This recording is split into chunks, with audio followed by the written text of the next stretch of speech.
Ô galera, o celular deu uma pala aqui, parece que encheu a memória dele, eu tive que apagar uns vídeos aqui. Então a gente parou aqui, ó. Isso aí é uma lamparina ressecada. Isso aí é um suco Del Valle, uma latinha de suco Del Valle, um pedaço de calça jeans e querosene para iluminar aqui um pouquinho o ambiente. A fogueira tem um outro ali que só que ela tá mais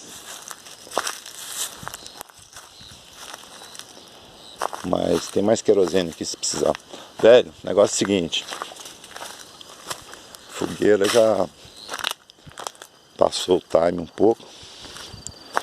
Então, como eu te falei, o negócio da emoção, né? A fogueira do vizinho ali também tá pancadona.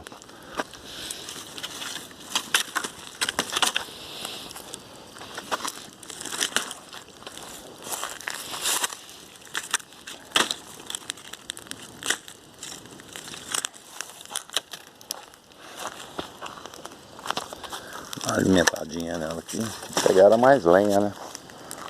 Aqui tem muita lenha, só que essa floresta aí, ela é cheia de... Tem uma árvore aí que ela tem muito espinho, fraga. Aí se você não tomar cuidado, você dança. E toda hora.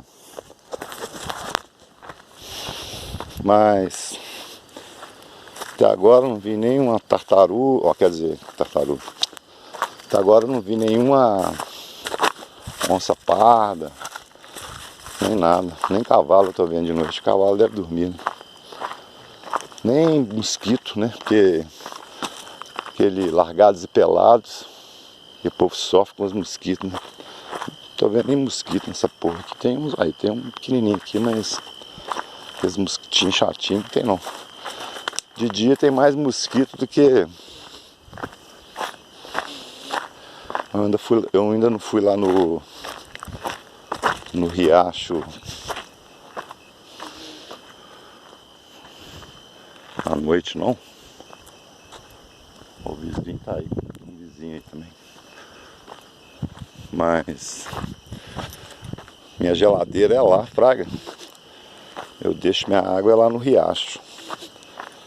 E aí nós vamos aproveitar, procurar uma procurar uma onça pintada aqui, ou um jacaré naquele riacho, né? Sei lá.